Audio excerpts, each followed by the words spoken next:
What's your first name? Graham. Graham, thanks a lot. And first of all, what is he like? Is he a lazy so-and-so? Yeah, he's top notch. Getting on you, excellent. He's alright. Graham, I've got loads of time for Jeremy. I first met Jeremy in 1989, went down to speak to the campaign group of MPs down in Westminster when I was the chairman of the All Britain Anti-Poll Tax Federation, or chairman of the Scottish Federation, and I got elected All Britain Federation. I went down there to ask for their support for the mass non-payment campaign, and Jeremy was one of the most forthright supporters along with Tony Benn, and it was a delight to meet him. And ever since then, I've got to say, and the reason he's doing so well is because he's speaking with his heart. He's actually telling the truth about what he believes in. All the rest of them are so bloody phony, everybody can see through them. No wonder they're not getting support. So as far as I'm concerned, I think Jeremy being elected the leader of the Labour Party will be brilliant for the left in England. I think it will give them something to rally around, something to have some faith in. Jeremy and I disagree on the question of independence. But you know what? The difference between him and the likes of Murphy and all the rest of them, we could sit and have a reasonable, informed debate about it that wasn't about bullying, it wasn't about fear tactics. We might end up disagreeing because Jeremy's position will be we need a British road to socialism instead of a Scottish road to socialism. I think he's wrong. I think John Maclean, my hero, was right in 1923 when he talked about the need for a Scottish workers' republic. And from my point of view, I think it's an advantage and it's an advance for ordinary progressive people, not just in Scotland, England, Wales, but across the whole of Europe, for somebody like Jeremy Corbyn to get elected. The thing is, I think the fireworks are going to begin after he's elected, because I don't think the Labour hierarchy is going to sit in the laurels. They're going to try and undermine him. Well, 2/3 of the way down from England is true Tory blue, isn't it, really? Well, you know, apart from London and certain areas around the cities, it's all blue all the way down. But do you know what's in between all of that, Graham? And this is what we've always got to remember. You've got to remember that something of the order of over 30% of those communities don't vote. Mm-hmm. Why are they not voting? Because nobody's engaging them. Nobody's engaging them. Labour's lost millions of votes. Those lost millions of votes haven't automatically went to the Tories or anybody else. Some of them actually went to UKIP because they've sounded more bloody radical, unfortunately, even though it's poison that they're coming out with. So from my point of view, when somebody like Jeremy gets in, if he does, and if they allow him to stay the leader, I think he will re-engage with a whole layer, particularly young people who think that politics is a pile of mince and don't want anything to do with it. I think he could engage with them, and that will perhaps give them support. So how would you work with Jeremy? Would you connect with them? Absolutely. Jeremy and I are Facebook friends. We've had conversations in the past about independence. We private message each other. We always wish each other happy birthday, all that stuff. I think if he's the leader of the Labour Party at Westminster, then at last you're going to have a progressive alliance against the Tories. Instead of abstentions against welfare cuts, you'll actually have votes against welfare cuts, which would be an advantage. But I also think, if you think about it, public ownership, gas, public ownership, electricity, for goodness sakes, it's black and white, it's so common sense that you have that. And you know what? It pushes the SNP a wee bit. Because the SNP right now don't stand for that. They should, but they don't. I always remember, I don't know if, I'm sorry to take his back a wee bit here, but I always remember Rory Bremner. I like Rory Bremner. I always used to like Rory Bremner. I used to have a sketch, Rory Bremner. And this wee sketch was two guys, two friends in the pub. And one friend says to the other friend, "Oh, you're looking awful glum tonight. What's up with you? What's up with you? Why are you so glum?" And the friend says, "Oh, it's terrible." He says, "I got my car stolen last night." His pal says, "Oh, that's terrible." And his mate says, "Oh, it's worse than that. It's worse than that. How is it worse than that? The guy who stole my car, chapped my door this morning, he's offered to sell it back to me." And his mate says, "But that's theft." And his mate says, "No, that's privatisation." And that's exactly what it is, isn't it? We owned gas, we owned the electricity, we owned the telecommunications. What did they do, the Tories? They privatised it and then had the cheek to say, "Hey, buddy, would you want to buy some shares?" Why would you want to buy some shares when we owned the bloody thing in the first place? Let's take it back. I'm so glad that Jeremy is fighting on that platform, and I hope that pushes the SNP But a also little left. meant your policy about the pharmaceutical companies would be something that he could add to his thing to be. Absolutely. That's an incredible policy. Absolutely. Of The course it is. lies from what they've said. It's all out there. It's there, Graham, black and white. I hope you're not just going to be a good talker, by the way, Brett. Get him a membership. Get him a membership card. Any other red points? Yes, Lee. And then yourself, brother. Thanks, Tommy. I'm probably going to bore everybody now, but I think, all of us here probably on the left, we're all speaking about equality, higher wages, and better jobs for folk. And it's great. I think partly we're probably tinkering around the edges a wee bit unless we deal with the bigger problem, and that's the state of our economy at the moment.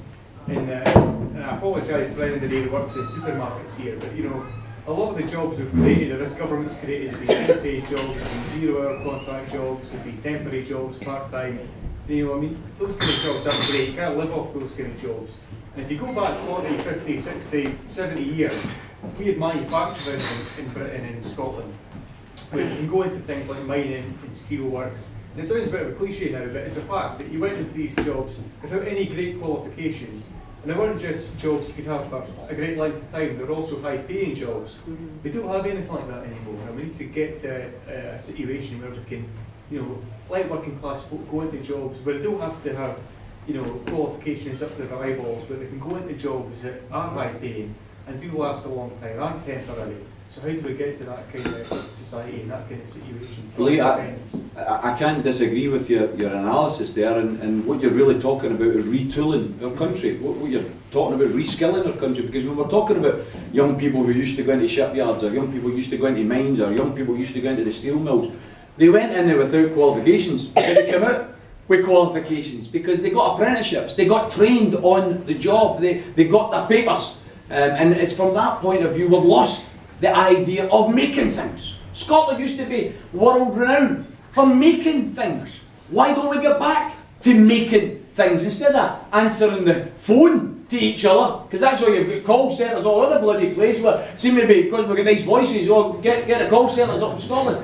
Let's start to invest in manufacturing, let's invest in education. If we want smaller class sizes, that means more teachers. Let's train more teachers. And at the end of the day, this is another question which probably not going to go into all tonight. But when I was in the Scottish Parliament, there was a bill that I put through Parliament with the support of the Rail, Maritime and Transport Workers Union, the RMT. And this bill was to take the railways back into public ownership in Scotland. I always remember when I looked at the analysis of the way the railways is run in Scotland.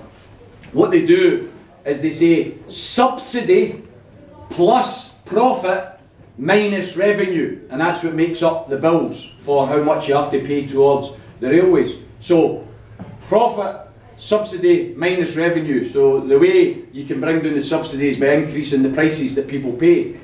And I looked at that and I said, well, wait a minute, profit plus subsidy, why don't we take that bit away, the profit bit, and just a subsidy in revenue? See if we're not having to give somebody profit to run our railways, maybe we can reduce the prices to run our railways. So I introduced this public ownership bill for the railways. The first thing the presiding officer did, he sent it to the lawyers, and the lawyers said, we think it will contravene European competition law because they support the free market. And then later on that very year, CalMac came up for tendering. And I said, why are we tendering CalMac? It's an essential service. It's an essential service for our islands. Why are we? Competition law, European Union demands that we put it out to tender. The reason I'm raising this, the European Union, I think, should never get lumped in with a campaign for independence. The SNP last year, I thought they were naughty because they assumed, one, that everybody supported keeping the pound. I don't support keeping the pound. I don't want the Bank of England to have anything to do with independent Scotland. I want us to develop our own currency here in an independent Scotland. But also I've got to say to you, I don't think it's automatic at all that because you support independence you also support staying in the European Union. Not at all. Not at all. The European Union is a boss's club. Go and read the Copenhagen criteria. In order to join the European Union, you have to sign up to the Copenhagen criteria. What does it say? A, you must have a free market economy, and B, you must promote a free market economy. That's the Copenhagen criteria. I don't want to support a free market economy. I want part of our economy run by the people, for the people. Gas, electricity, oil, transport. I don't want the fish and chip shops. I don't want the taxi companies. I don't want them. But I want the big concerns that affect people's lives not to be run for private profiteers, but to be run for the benefit of the people. So from my point of view, Lee, we've got to invest in retooling, retraining. That means building things again. And by the way, there's no, I mean, it could have been done differently. But look at Port Glasgow right now. There's a shipyard, Ferguson. It was getting closed. Now they're talking about taking on up to 1,000 workers and actually building ships again. Because somebody invested. I'd have liked to have seen that somebody be the government invest. But in this case, it was a millionaire invested in it because he saw that there was going to be a market. Why can we not replicate that all across the country in different forms of manufacturing, Lee, so that we give people jobs that they can be proud of? And by the way, in saying that, because you made a point, I know you don't mean it this way, but you made a point about, you know, people working in supermarkets, call centres, they can't live on it, right? That's not their fault. Because the supermarkets, the call centres are making a packet, it's just that they're not paying their workers a decent wage. So I don't want to undermine anybody that's doing those jobs. I mean, we all use supermarkets, we all need these services, so we should be respecting those workers and we should be paying them a decent wage, a living wage. So that, and again, I'm sorry to bore you with this, but one of the other wee concepts I remember, Lee, and if you know a wee bit about economics yourself, you'll remember it. It's called the marginal propensity to consume. Now, it might sound like a highfalutin term, but it's actually very, very simple. What it means is an economic law, and what it means is, see if you give a millionaire an extra tenner a week, they don't spend it. They put it in the bank because they've already got everything they need. See if you give a low-paid worker an extra tenner a week, it gets spent, it's productive. So the marginal propensity to consume dictates that it's economically important and viable and virtuous to pay people better wages because they'll spend the wages and that creates jobs and services for everybody else in the other sectors of the economy. It's not rocket science, it's economics. Yes, there was a chap behind you and then the young lady there. Oh God, my answers are going to be shorter by the way. I'm realising I'm too long, my answers, sorry. I was living in Bath, I met my missus, and she did a 4-year degree to get a university degree for doing nursery teaching in Bath. And she did a lot of, preschool education, which she did. I persuaded her to move up to, for all years here, I persuaded her to move here for a better quality of life, if any of you know Bath, for a better quality of life, so that, you know, she earned a living for what she was worth doing for a 4-year degree. Because she used to be like, for 4 years degree, being a preschool child, I'm earning £5 an hour.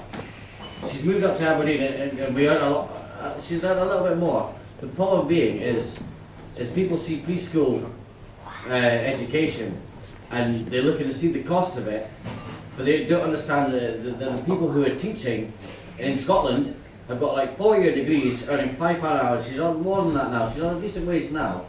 But how do we persuade people in this country to understand, or how do we get the situation where the preschool teachers, and to get a good qualification thing, because they're the most important thing, to boost up our economy, to explain to people that preschool education, there's a big fee amongst it, but it's worth it. And how do we get so that we can get our teachers in preschool and primary school and secondary school to earn a really decent wage, and not to be taken away by private companies and they make the profits, but so the actual people who are doing the actual work get the money, and so they see, so it's seen that it's for a 4-year degree job, it should be something you have pride in, rather than getting, oh, you're just a little nursery teacher and you don't mean nothing. And as I say, we moved from Bath to Aberdeen because we knew in Scotland that the education system, she gets paid a fair wage here. But to try to explain to people that it's worth paying a nursery teacher £10 an hour so that they can teach. What's the most important thing What's your first name? Sam. Sam, I don't think you're going to find anybody in here who's going to disagree with your analysis there. How did we do it? I remember when I was in the Scottish Parliament, we had a nursery nurse strike in Glasgow that lasted almost a year. Two of our candidates in Glasgow are candidates because they joined Solidarity on the basis of the fact that I was very proud every day before I went to work. I went to the picket line first to show solidarity with the nursery nurses, and then in Edinburgh I would visit the picket lines there when I was in Edinburgh, because at the end of the day we've got to grasp that the most important part of a child's life is that first 5, 6, 7 years of their life. Oh, if you look at the Nordic countries, how much time and effort they invest in those first preschool years, because they don't go to school till later on than our children. They invest so heavily in it. Why? Because they want high literacy rates, they want high intelligence, they want their kids to be well educated, well-rounded individuals. We've got to then look at these countries. You've got less than 5% poverty rate, Norway, Sweden, Denmark. Here in Scotland, 25% poverty rate. Poverty is not natural, nothing natural about it. It's just that we're not investing properly in our resources. People say, oh, but they've got high taxes over there. But they've got high wages as well. And that's the point that we need to get to grips with. We've got decent wages. Well, my missus, she came in, she moved, it's one of the things we had a wee giggle at. She moved from the south of England up to north of Scotland, and she's doubled her wages, because in Scotland we appreciate what nursery teachers do. But what we need to do is we need to get it out onto the general consensus of how to make sure that everyone in society understands that everything starts, from the preschool all the way up. How we can... Sam, we've got to do it by constantly raising these issues. I'll give you a quick example. In 2002, I introduced a second private members bill at the Scottish Parliament. Some of you may remember it. It was for free and healthy school meals for every child.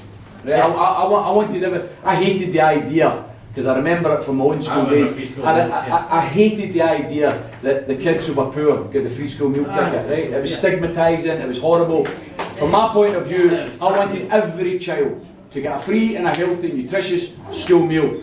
And I used Norway as an example.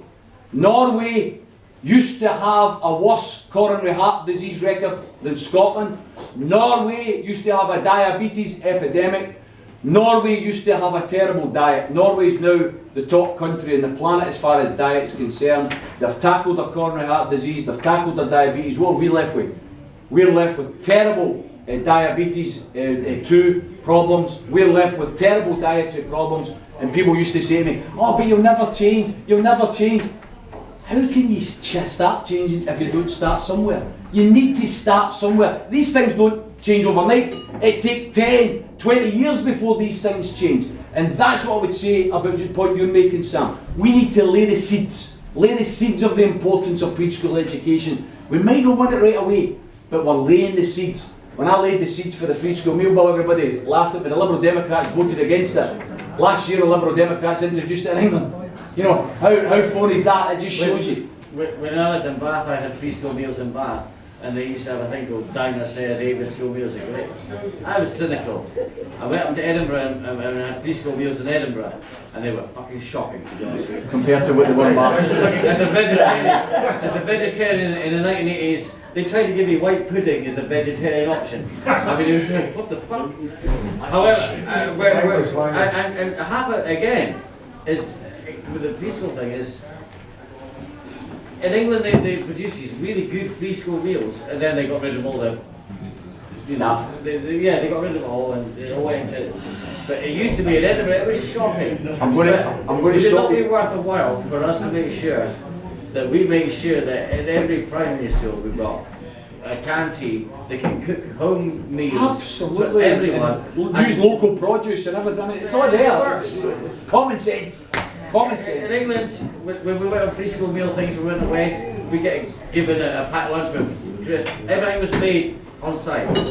I moved up to Edinburgh and it was just shocking. How can we get Scotland to make sure that these things you know, how, you know, Sam, the simple question is, by electing MSPs that are going to raise these things, by electing councillors that are going to fight for these things, so that's what we've got to do. The sister, yourself, yeah. You mentioned during the direct that, well, you did support the bank and suggestion that SNP supported that, let's share the pound, and I'm inclined to agree with you actually that I don't necessarily think that sharing the pound would work because, well, one, we've seen the issues with the euro.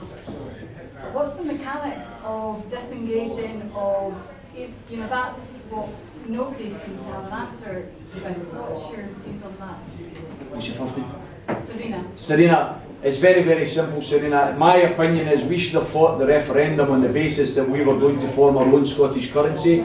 That Scottish currency would have been based on our exports, our food, our energy. We have got a strong economy. We've got to remember for 33 years in a row, 33 years in a row, please remember that, 33 years in a row, we've sent more money to Westminster in revenue than we got back in revenue. So we're no subsidy junkies. We're an economy that is sustainable.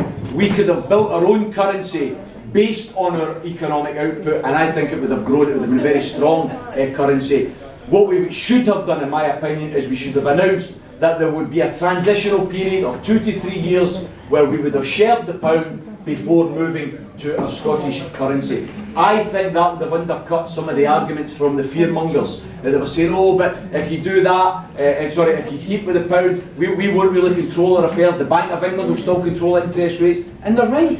Why? I don't want the Bank of England controlling interest rates. How dare the Bank of England control interest rates here in Scotland? If we need low interest rates, if we need a higher interest rates, Scotland should take those decisions. I want to invest. Lee talked earlier about investing in shipyards and steel and other manufacturing. How are you going to do that? You need to raise money. You need to pump money into your economy in order to pay for these public works programmes. If you're relying on the Bank of England and saying, we need some money, and they say, oh no, we don't think that's a good idea, how independent are you then?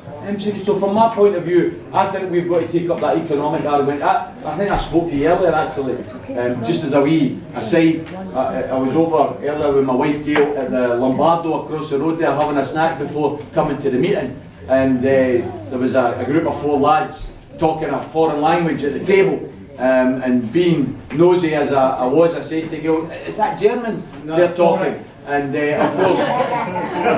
of course, when I went to the toilet, Gail started gabbing away to them, and it turns out that they weren't German. They took a wee bit of disregard to that actually, a bit like us I suppose when people ask for English when we go abroad. But anyway, it turns out they're from Liechtenstein.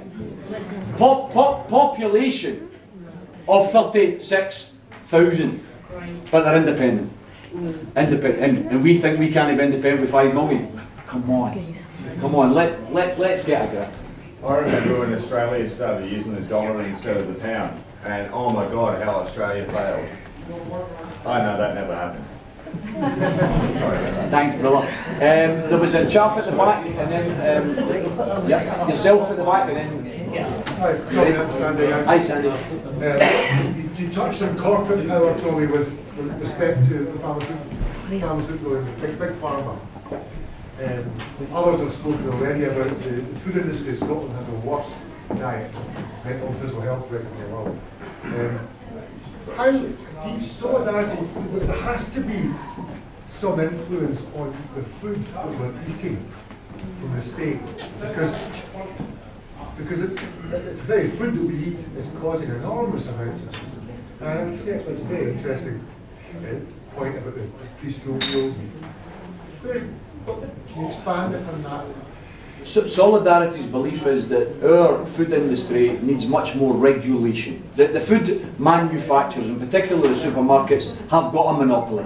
They can dictate the prices that the farmers are getting for their milk and their other produce. Many farmers who work damn hard are ending up not even being able to survive, such as the dictation from some of the supermarkets. The supermarkets want to sell processed food as quickly and cheaply as possible, and to hell with the health consequences, to hell with the high salt content, to hell with the high sugar content. There is now an understanding in society that sugar is the killer. They used to say it was fat. Sugar is the killer. Sugar has no dietary health at all. Fat at least has some dietary health to it. Sugar has nothing. It is simply about taste. And yet our food is over pollinated by sugar. Why don't we regulate the industry more so that we actually tax companies that are putting too much sugar in the food? We make them, through taxation policy, make our food healthier. These times people will say, oh, but Tommy, you don't want a nanny state. I hear that all the time. I say, why not? Why do we want a nanny state? Because if you don't have a nanny state, you have a free-for-all. And when you have a free-for-all, the poor and the vulnerable and the sick and the disabled, they end up getting left aside. I don't want that to happen. I do want a state that actually intervenes in the industries that matter to people's lives. Like energy, like food, like health, we need to have the state involved. But the state's involved, like in America and all, the state's involved in the corporations all the time. We have to take it back. Isn't the state's involved in all the countries? They're just accepting all the, like the food laws. Yeah, the state's involved. Graham, obviously our concept of the state and America's concept of the state will be two different things. The state and big business in America is the one and the same thing. You know, there is no, I mean, they call it democracy in America. Aye, if you've got £500 million, you can stand for the president, right? It's just pathetic. So there's a different concept altogether from what we're talking about here. We're talking about proper regulation. I don't think that we should have state ownership of the food industry. But you know what? See, if state regulation doesn't work, then that's the next stage. That's the next stage. I think we can make business work for people instead of businesses working for themselves. That's what we've got to do. There was a lady at the side there. Lorna. Hi Lorna, how's it going? I never even recognised you there. And Dave as well. I was waving at Dave when he was sitting there. How can we fight against the BBC, who have daytime programmes aimed at the jobless and the poor, basically saying, you are poor and you will be content with your lot. And the programmes like Saints and Scroungers, and they make people who have got low pay and they can't afford a computer for their children for their schoolwork, and they've got to go to the library each night. And this BBC buys them a computer because they are poor but they are saints. And then you get the scroungers who have the cheek to have cancer and not work. How do we fight against the BBC? You know, because people tune into these programmes and then they begin to believe that they've got to be content with their lot. There's two approaches I would take to Lorna. Number one, I would advise any of you that use your laptops, if you want this bit of information, go home and key in Public Commercial Services Union, tax evasion, PCS, tax evasion report. They've done a detailed analysis, just doing this bit about scroungers.